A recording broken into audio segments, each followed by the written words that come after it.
Hello everyone. So here we are going to solve UPPGT exam 2021 question paper. Okay, so as you can read question number first, if the horizontal range of a projectile is equal to its general maximum height, okay, note that this thing, note that, okay. So basically what is given here, R, which is, you know what is the R, you know u square sine 2 theta upon yes g and ये against her maximum height. अब maximum height आपको पता है कि H maximum जो होता है वो कुछ और नहीं बल्कि you square sine square theta upon 2g होता है. ठीक है, अब वो बोल रहा है कि आर और जी दोनों बराबर है. ठीक है, आर और एच, ओके, आर और एच बराबर है. अब if it is equal then what you will get here. So what you will get that you will get u square sine 2 theta upon g equal to u square sine square theta upon g 2g, right?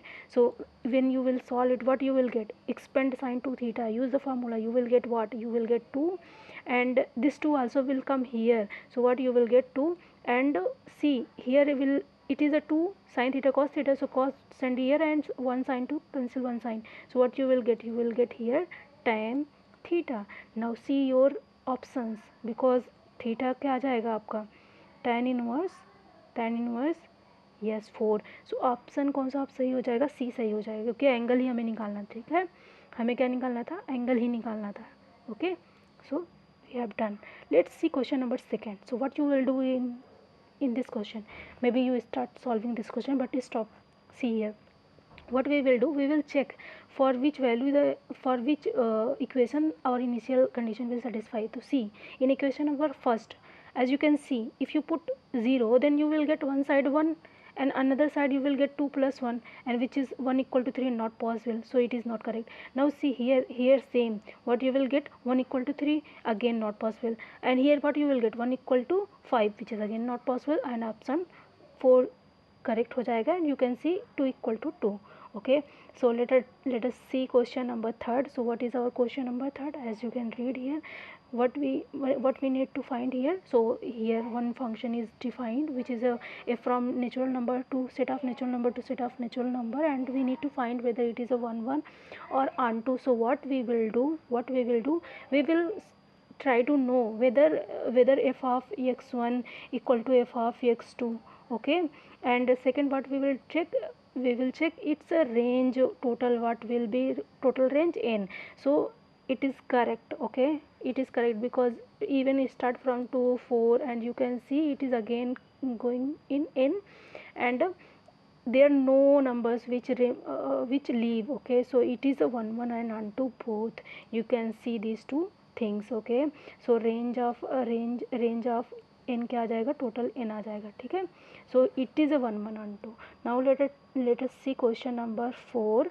So here question number 4, what we need to find, the circle, one circle is given, another circle also given, and intersect these two circles intersect at two distinct point. Okay, these two circles intersect at distinct point. First of all, let us try to know what is the like center and radius of equation number first. So as you can see, C1 के लिए आपका centre क्या मिल जाएगा, 1 and 3 है, and इसका radius suppose कर लो कि रेडियस 1 क्या है, r है, एंड सर्किल सेकेंड के लिए आपका सेंटर क्या आ जाएगा, 4 आ जाएगा एंड -1 आ जाएगा, एंड इसका रेडियस कैलकुलेट करके आप देखना ये क्या निकल के आएगा, 3 आएगा. ठीक है, now the distance between one circle to another circle, as you know, if you see the distance, you can easily find the distance between this point and this point. Okay, so what you will get, you can solve it and find with the help of root x1 minus x2 and plus का whole square plus y1 minus y2 का whole square, and then you will get what, you will get d आपका क्या आ जाएगा, 5 आ जाएगा. ठीक है, now see what we get here, we will get till now what we get these are center and radius for one के लिए radius r है, सेकंड के लिए रेडियस 3 है. एंड हमने डिस्टेंस भी कैलकुलेट कर लिया कि दो इनके जो सेंटर हैं उनके बीच की डिस्टेंस क्या आ गई, 5 आ गई. Okay, now see, now you know this inequality, right? r1 minus r2. so in case of my r, it is r1 is r and r2 क्या दिया आपने, r2 क्या फाइंड आउट किया, 3 आया. It is less than your distance between this two center से बीच की जो डिस्टेंस आती है वो होगी. सो वो 5 आ गई थी, ठीक है. And it is less then r1 plus r2 which means r plus 3, right? Now you will get from here you will get one inequality, which means what you will get minus 5 is less than r minus 3 is less than 5, and another what you will get, 5 is less than r plus 3. Okay, so from here what you will get here minus 2 is less than r is less than 8. so as you can see here our option number D will be correct. Okay, what condition we will get, it is correct.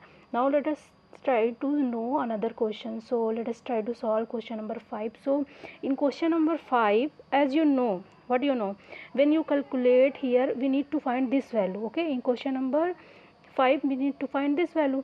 So simply what we will do, first we will find del v by del x because v is given, and del y by del y, and similarly we will differentiate it and we will multiply with the x, y and z. so finally what you will get, calculate it with me and then try to see what you will get. Okay, so here what we will get, yeah, yes. so what you will get here, when you differentiate it, so you will get 1 by 2, right? and one more thing, when you differentiate this thing, because you know to do this also, so what you will get, extra 2 and 1 x remains, so and 1 x in multiplication. Similarly for y and z, so what you will get, x square plus y square plus z square and into, see in case of differentiation power will be minus 1 by 2 minus 1. so what you will get here, x square plus y square plus z square to the power 3 by 2, right? so what you will get here, by 2 minus 3 by 2. so 1 will be removed. so what you will get, finally you will get here you will get minus x square plus y square plus z square to the power minus 1 by 2, right? and which is nothing but your v. so our answer will be C. Okay, I hope all of you getting it. Now let us try to solve question number 6. so here what we have a group and its order is 30, and let A and B be two normal subgroup. Okay, right? These are two, not a any group, it is a normal group. so specific thing, normal group, and its order is 2 and 5, right? and you know GCD of 2 and 5 is 1, so you will use it. Now here what you will get, order of AB, which is nothing but order of what, order of H, order of order of A, order of B upon order of A intersection B. Because since GCD of 2 comma 5 is 1, so in intersection there will be no element. so what you will get, order of in a intersection order will be what, 1. so in here what you will get, 2 into 5. so what you will get, order of AB 2 into 5. Now again you know, order of G upon AB, which is equal to, which will be what, which is equal to order of G upon order of AB. Now you know order of G is 30 and order of AB is 10. so what you will get, answer you will get 3. so your answer will be 3. Okay, so here correct answer will be 3. Okay, so let us try to solve another question. so here question number 8, as you can see question number 8. so you can read it. so what is given here, basically they are giving us a particle, कोई particle है जो कि move कर रहा है इस curve के में. जो पहला कर्व क्या है, टी क्यूब -1, एंड वाई क्या है, T square plus T, and Z क्या है, this and the component of its acceleration at in the direction. Now direction also given, see. Okay, so okay, तो हमें बताना है कि इसका कंपोनेंट क्या होगा, द कंपोनेंट ऑफ इट्स इजरेशन का कंपोनेंट क्या होगा। सो अब हम पहली बात तो हमें निकालना पड़ेगा, क्या निकालना पड़ेगा, हमें निकालना पड़ेगा AX जो एक्सेलरेशन, ठीक है। आपको पता है डिस्टेंस को दो बार डिफ्रेंशिएट करने पे आपका एक्सेलरेशन आता है। तो हम इसमें से डिफ्रेंशिएट 2 टाइम डिफ्रेंशिएट करके हर के विथ रिस्पेक्ट में, मतलब x के विथ रिस्पेक्ट में, y के विथ रिस्पेक्ट में, z के विथ रिस्पेक्ट में हमें क्या मिलेगा, ए वेक्टर हमें यहाँ से ए कैप मिलेगा, ए कैप मिलेगा। सो यहाँ से हमें ये मिलेगा ए, सो AX cap I, AY cap J and AZ cap K. Now see, when you 2 time differentiate it, you will get 6t, right? So what you will get, 6t I cap, and when you differentiate it 2 times, so you will get simply 2j, and when you differentiate 2 times you will get 0, obviously, because power less, okay. So and you are doing 2 times and power is only 1, so you will get here 0. So what you will get, 0 into cap K. Now see what here you get cap K. Now what we will do, we need to find at t equal to 1. So and in the direction हमारा unit vector क्या मतलब इस direction में निकालना, तो इसको हम पहले यूनिट वेक्टर में बनाएंगे, ठीक है। तो हमारा इसका ये क्या होगा, इसका यूनिट वेक्टर में बनाने के लिए हमें क्या करेंगे, इसके एम्पलीट्यूड से डिवाइड कर देंगे। सो क्या आ जाएगा आपका, ये आ जाएगा आपका, सो इसका कंपोनेंट क्या आ जाएगा, टोटल इसका कंपोनेंट क्या आ जाएगा, ए कैप इनटू ये जो आपका इनटू स्केलर, एंड ये आपका क्या आ जाएगा, आई कैप माइनस जे कैप प्लस के cap upon divided by √3, okay. So simply what you will get here, you will get that, what you get here, you will get okay 6, what you will get 6t, because t की value 1 ले लिए, सी ठीक है, तो हमें मिल जाएगा 1, तो plus 2j, okay, plus 2j, and इसका डॉट प्रोडक्ट हो जाएगा किसके साथ, हमारा ये जो है, ठीक है। तो आई कैप माइनस जे प्लस के कैप, अब इसको हमने यूनिट वेक्टर बना दिया था बाय डिवाइडिंग 3, तो ये इसका क्या आ जाएगा, जब इसका लोगे आप स्केलर मल्टीप्लिकेशन, तो आ जाएगा यहाँ से 6, यहाँ से आ जाएगा -2, थर्ड वाला तो 0 हो जाएगा, एंड डिवाइडेड बाई √3। अब देख लो ये क्या आ जाएगा, ये क्या आ जाएगा 4/√3, ओके। सो इसका आंसर क्या हो जाएगा 4/√3, विच मीन्स ऑप्शन सी हो जाएगा आपका करेक्ट, ओके। अब हम करेंगे next question. So next question में क्या दिया हुआ है उसको पहले रीड करते हैं और फिर सॉल्व करेंगे, ठीक है। Is there any question remain, okay, I think we did not solve question number 7, right, yes. So see what you have here, if x is equal to log sec theta plus tan theta, then the cos hyperbolic x की value निकालना। अच्छा देखो cos hyperbolic x को और क्या लिख सकते हो आप, cos hyperbolic x को और क्या लिख सकते हो, e to the power x plus e to the power minus x divided by 2, ये आप लिख सकते हो, आपको सबको पता है ये बात, ठीक है। तो अब हम क्या करेंगे, यहाँ से देखो ई एक्स की वैल्यू क्या आ जाएगी, sec theta plus tan theta, and E minus X की वैल्यू क्या आ जाएगी, sec sec theta plus tan theta, right, simple.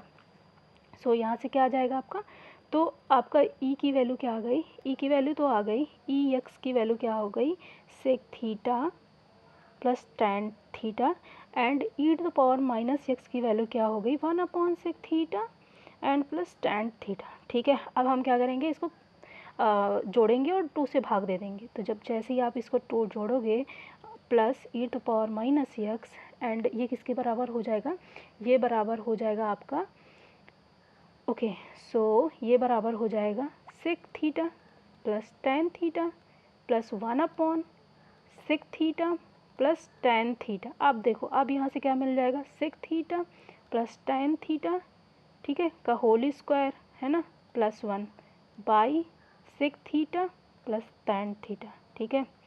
अब देखो अब यहाँ से क्या मिलेगा आपको, जब आप इसको और सॉल्व करोगे तो वहाँ से आपको क्या निकल के आएगा, आपको निकल के आएगा क्या निकल के आएगा, E to power X plus E to power minus X की वैल्यू क्या आ जाएगी, तो sec square theta plus tan square theta and C plus 2 into sec theta tan theta and plus 1। अच्छा, ये चीज़ आ जाएगा and divided by sec theta plus tan theta. अब देखो कुछ क्या कर सकते हैं क्या, सेक थीटा इसमें से कुछ हमें मिल सकता है क्या, देखो क्या कुछ कॉमन ले सकते हैं। तो अब यहाँ से क्या आ जाएगा आपका, ये तो हो गया, ये तो हो गया, ये तो 1 दिया हुआ है, ठीक है। ओके, सो क्या लिख सकते हैं इसको, सेक थीटा, ये था ten theta and okay square को खोलोगे आप तो ये मिल जाएगा आपको, है ना। अच्छा, 1 को और क्या लिख सकते हो,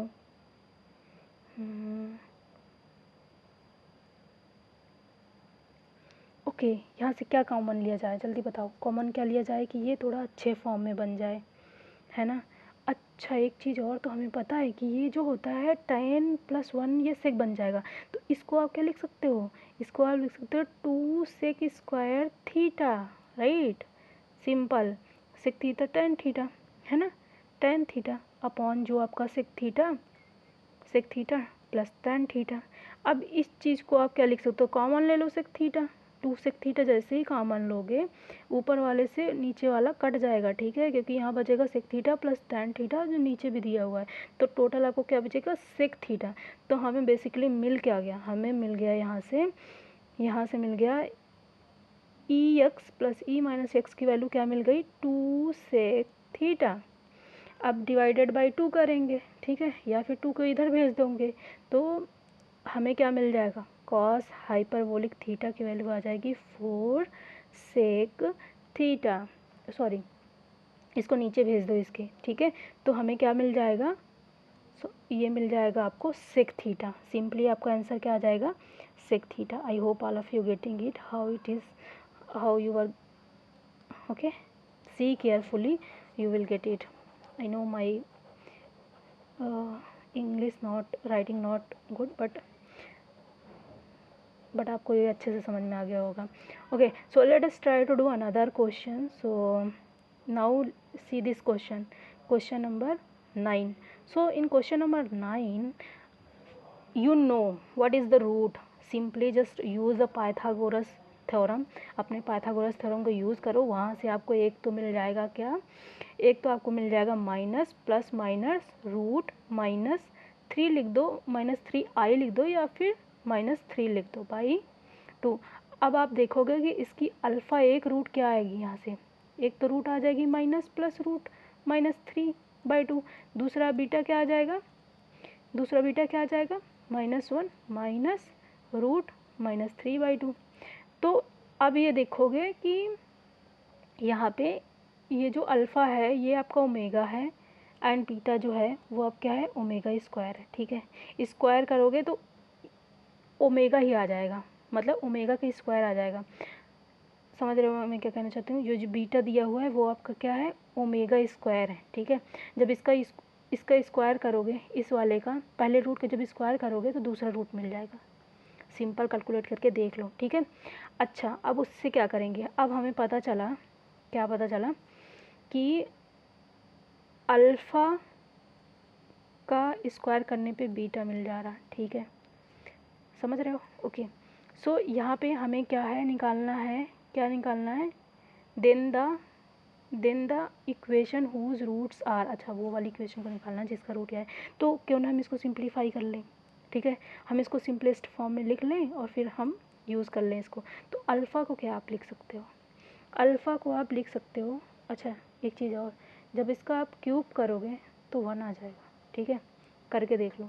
इसमें क्या करो आप, इन दोनों को मल्टीप्लाई करके देखो क्या आता है, इन दोनों को मल्टीप्लाई कराओगे तो आपको 1 मिलेगा 102%, ठीक है। तो देख लो, नहीं विश्वास हो रहा है तो, है ना, तो नहीं विश्वास हो रहा है तो इसको देख लो क्या आ जाएगा, माइनस ये आपका -3 आ जाएगा, ठीक है। तो ये तो 1 प्लस क्या आ जाएगा 3/4, तो ये क्या आ जाएगा 1 आ जाएगा, है ना। तो ये क्या आ गया, क्यूब करने पे 1 आ जा रहा है, ठीक है। तो क्यूब करने पे 1 आ जा रहा है। तो अब देखो अल्फ़ा का क्यूब करने पे 1 आ जा रहा है, तो मतलब यहाँ से बचेगा सिर्फ अल्फ़ा। एंड यहाँ पे जब इसका देखोगे तो क्यूब करने पे आना जा, तो मतलब बीटा बचेगा। तो क्या हुआ, मतलब सेम ही इक्वेशन रह जाएगी, ठीक है। तो आंसर क्या होगा, डी हो जाएगा। समझ में आ रहा है ना, क्योंकि यहाँ से आपका क्या बचेगा, बीटा बचेगा, यहाँ से अल्फ़ा बचेगा which is a root of your original equation. So इसका अल्फ़ा, ये जो अल्फ़ा की पावर 7 है और बीटा की पावर 4 है, ये किसके रूट हो जाएंगे, सेम इक्वेशन के। सो हमारा आंसर क्या हो जाएगा, डी सही हो जाएगा, ठीक है। अब देखो क्वेश्चन नंबर 10 देखो, क्वेश्चन नंबर 10 क्या कह रहा है, कह रहा है कि the which of the following function T R2 से R2 is a linear transformation. Simple check करना है कौन सा है जो लीनियर ट्रांसफॉर्मेशन। अब यहाँ पे आप देख सकते हो कि एक चीज़ हमेशा दिमाग में रखना, क्या कि अगर आपका यक्स वाई ऐसे कोई लीनियर ट्रांसफॉर्मेशन डिफाइंड है और टी आपका कहाँ है R2 से या फिर Rn से Rn में है, बट हम पार्टिकुलर ले रहे हैं केस R2 से R2, ठीक है। अगर यहाँ पे कुछ अल्फ़ा प्लस यक्स हो गया, बीटा प्लस वाई हो गया, जहाँ पे alpha not beta not equal to 0 है, या फिर अल्फ़ा नॉट इक्वल टू 0 है और है, ठीक है, या फिर ये नॉट इक्वल टू हो जाए या तो ये बीटा नॉट इक्वल टू हो जाए, तो इस केस में कभी भी लीनियर ट्रांसफॉर्मेशन नहीं बनाता है, ठीक है। क्योंकि उस केस में ये 0 को 0 पे नहीं भेजता है, और जो कि लीनियर प्रॉपर्टी मतलब जो इसकी प्रॉपर्टी होती है कि वो 0 को 0 पे भेजेगा, तो वो नहीं भेज पाएगा, ठीक है। तो देख लो किस में alpha non zero beta non zero है, तो पहले वाले केस में देखो अल्फ़ा नॉन जीरो है, बी दूसरे वाले केस में बीटा नॉन जीरो है, एंड इस वाला तो हमारा सही है, ये इसको तो कोई प्रॉब्लम ही नहीं है। अब देखो डी वाले में फिर अल्फ़ा नॉन जीरो है, ठीक है। तो हमारा करेक्ट आंसर कौन सा हो जाएगा, सी हो जाएगा, okay okay. So let us try to do another question. Okay, so question number this question. So इस क्वेश्चन के लिए क्या करेंगे, क्वेश्चन नंबर 11 के लिए एक चीज़ दिमाग में रखो कि अगर आप कोई सी बड़ी आ जाए आपको, या 4/4 को ही लेके चलते हैं, कोई सा भी नंबर हो, x1 का स्क्वायर, x2 का स्क्वायर, x3 का स्क्वायर एंड x4 का स्क्वायर, ठीक है, एंड x2 का स्क्वायर, x3 का स्क्वायर, x4 का स्क्वायर, है ना, x4 का स्क्वायर, x5 का स्क्वायर ऐसे दिया हुआ है, एंड x3 का स्क्वायर, x4 का स्क्वायर, x5 का स्क्वायर, x6 का स्क्वायर, है ना, एंड x4 का स्क्वायर, अब x कोई भी नंबर हो सकती है, ठीक है। एंड यहाँ पे क्या नॉन जीरो नंबर, ध्यान रहे non zero number and increasing term में, एंड यहाँ पे क्या है, ये क्या है, ये चीज़ को फॉलो करना चाहिए, x1 is less than x2 is less than x3 is less than like that, okay. And यहाँ पे क्या हो जाएगा, x5 का स्क्वायर, x6 का स्क्वायर, x7 का स्क्वायर। इस केस में जो डिटर्मिनेंट आता है वो हमेशा 0 आता है, दिमाग में रखो, ठीक है। तो हमारा आंसर क्या हो जाएगा, इसका आंसर हमारा क्या निकल के आएगा, yes, none of the above, okay. So इसका आंसर हो जाएगा नन ऑफ द एबव, क्योंकि इसका जो क्या आएगा, इसका इंटीग्रेशन आएगा वो 0 आएगा, तो डी हमारा करेक्ट आंसर हो जाएगा। So let us try to do question number 12। So question number 12 में क्या बोल रहे हैं, फॉर द फंक्शन, हमें कोई तो फंक्शन दे दिया है उन्होंने, ठीक है, mod x-5 which of the following is not correct, तो हमें बताना है कि इनमें से कौन सा जो सही नहीं है। अब देखो ये कॉन्टीन्यूअस तो है, इसको कोई प्रॉब्लम नहीं है कॉन्टीन्यूटी में, बट ये डिफरेंशिएबल नहीं है 5 पे, ठीक है, क्योंकि जब 5 रखोगे तो ये 0 दे देगा, ठीक है। ये 5 पर डिफरेंशिएबल नहीं है, जब इसका वो भी देखो तो इसका जब ग्राफ देखोगे तो 5 पर ये क्या होगा कोन टाइप का बने, मतलब इसका कोन रहेगा, स्मूथ नहीं रह जाएगा फंक्शन, ठीक है। सो ये क्या होगा हमारा, इसका आंसर कौन सा हो जाएगा, ठीक है। तो इसका आंसर हो जाएगा कि ये हमारा क्या है, ये हमारा कॉन्टीन्यूअस तो है बट डिफरेंशिएबल नहीं है, ठीक है, डिफरेंशिएबल नहीं है। कौन सा ऑप्शन देख लो, कौन सा ऑप्शन सही है, the function is continuous at only, A आपका करेक्ट हो जाएगा, ठीक है। Okay, thank you, bye bye.